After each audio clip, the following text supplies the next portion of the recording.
This video is to show the revised layout from the preliminary for the wet bar in this basement.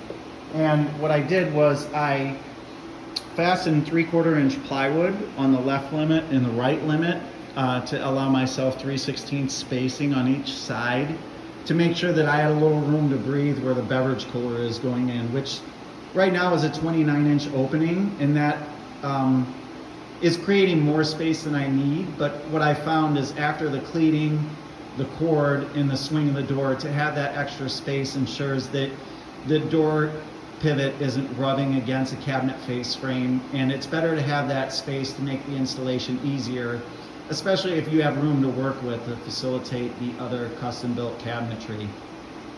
So my center line is matched up with the center of the glass block window, and that is a 28-inch sink base there in the center. So what will be needed is right where I have it marked here for power. Ideally, that line represents the inside or the outside face frame. You want to bring an outlet in so there's enough room to plug it in after you drill a hole through the side wall of the sink base and pull it in from the dishwasher that's to the right of it. So the outlet would travel through the sidewall and then plug in the back of the guts of the 28-inch sink base. So I marked that on there, and I'm going to leave one of the, I doubled the templates. I'm going to leave the one here so the project manager can see it, and he'll have a good idea of what's required as far as the mechanicals needed to run here. So we have a 23-inch panelized dishwasher to the right of the sink base. Obviously, they've started for the plumbing, but you would need the water and the drain to come in and out of the back. So that 23-inch panelized dishwasher, they've selected already. And what I'm going to try to do is I'm going to try and match the door that panelizes that dishwasher and match the door size, obviously not the width, but the height, to this 15 7/16 single door unit that is to the left of the 28-inch sink base. So what that does is that creates some symmetry for there to be a single door unit to the left and a single door unit to the right of the sink base. And then this sink base, the 28 in the center, is going to have two tilt out false fronts. So it's technically not a false front because it's operational. And there will be a plastic tray in there that if you want storage for smaller items can go in there. So it will be functional. It won't affect the placement of the sink. That'll be two doors below those tilt out storage bins. Panelized dishwasher, which we already covered. And then we were left with 37 inches, which was less than what we anticipated, working from the center out. And this will go away. So we're no longer going to do a single unit to the left of the drawer base. I'm going to do a large format 37-inch wide 3-drawer base, top small, medium middle, larger bottom 3-drawer base.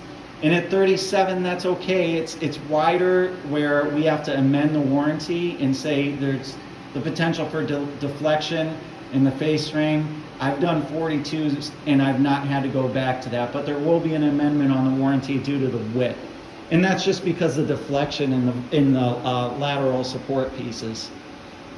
The 15 7/16 unit is meant to match the 15 7/16, which is the available space divided into two after you leave the 29 inches open for the beverage cooler. That's going to be two rollout bins with a single drawer above the rollout bin. So you have one for refuse going to landfill and one for recycled items. And then, like I was saying, this will be the same size width as this, but that'll just be a single door unit with two adjustable shelves behind it. What I'm going to do with accessory moldings is I'm going to pre-finish a cleat for the back wall so that the top, when it comes in, has room to bear on, or has something to bear on. And then I will also finish a cleat for the side wall, which looking at it now, some blocking at it in here would certainly help. With a 26-inch depth, I would miss this. So if there is any kind of blocking that can be added in here, so when that cleat goes in, it can bite into a framing member, that would be wonderful. I don't want to do that because I don't want to step on anybody's toes here, but that's just something to point out here. So the laser line now shows a 36-inch elevation, which would be the elevation to the top. Doesn't really matter because we don't have a vertical limit, but I estimated a 1-inch thickness of added flooring for subfloor and finished floor. That's not super important, but I got it as close as I could in case I just saw anything with the framing.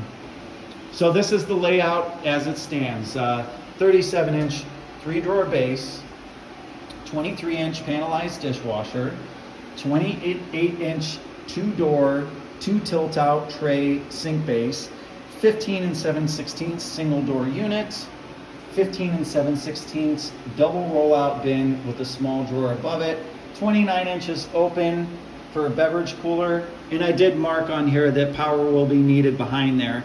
If it went on the left side of this stud, that would be perfect placement because you can see that we have plenty of room from here to here.